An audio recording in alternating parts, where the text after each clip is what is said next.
productive. You are what you eat, which is why the high levels of harmful additives and the low levels of nutrients in the processed foods we eat are inspiring the health conscious to find healthy alternatives in the form of organic foods. But what exactly is organic food, and why should people who suffer with hay fever be drinking organic wine?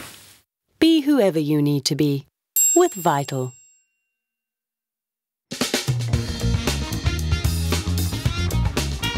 With the increased availability of organic foods, you'd be wise to ask if organic alternatives would really benefit your health. Firstly, research has shown us how organic farming can help increase the nutrient density or quality of the foods we eat. We often rinse our salad ingredients and fruits to get rid of harmful pesticides, not realizing that most of those toxins are actually absorbed by the foods. Though these chemicals protect our crops from pests, in high doses they can impact our health. And have you noticed how much tastier fresh organic produce is? It's not just what we eat, but what we drink too. People with allergies will tell you what a glass of wine can do to your sinuses. And did you know it's in fact not a reaction to the wine, but to the sulfur and to the pesticides that they use in agricultural practices? So maybe we should explore an organic alternative. Now we heard through the grapevine that more and more winemakers are producing organic wines because of their natural health benefits. Jonathan Grieve of Avondale Wine Farm in Paarl shed some light on the process. This is such a beautiful farm. I believe it's certified organic. Can you tell us more about that? Well, there's lots of different sides to it. Avondale, we do a thing called biologic, which is actually a little bit different than organic. Normal organic is about basically not using any insecticides or fertilizers or any chemicals. For us, biologic is a combination of organic, biodynamic and modern science in a real holistic approach. Can you give us a few examples of these organic practices? Well, there are many examples.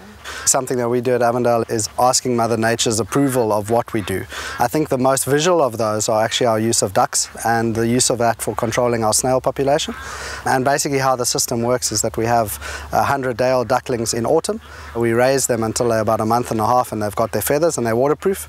And then we've got a boarding house that we pick them up at, and we bring them with a duckmobile, a tractor and a duckmobile. They walk onto the back and we bring them into the vineyard and they start grazing in the vineyard. The beauty of this is really it's nature's way of controlling a pest, which is the snail, and there's no detrimental side of it. So any byproduct as such adds to the fertility of the vineyard. So using these ducks for pest control obviously cuts out your need for pesticides. I'm sure there's lots of benefit to that. Everything about organic is creating the living systems, and all chemical inputs kill off the living systems. For an example, fertilizers are harsh salt, so it kills off your microlife in your vineyards. Your herbicide will kill off your actual fungi, and then your insecticides, which is a huge thing. And a lot of your chemical insecticides kill off all your life, including the stuff in the soil. And without that living system, you actually detracting from nature and how it's supposed to work. And at the end of the day, you're producing stuff not only with residues in it, but also something that's not full of nutrients. Not only does the farm abstain from using pesticides, they also harness some of Mother Nature's magic.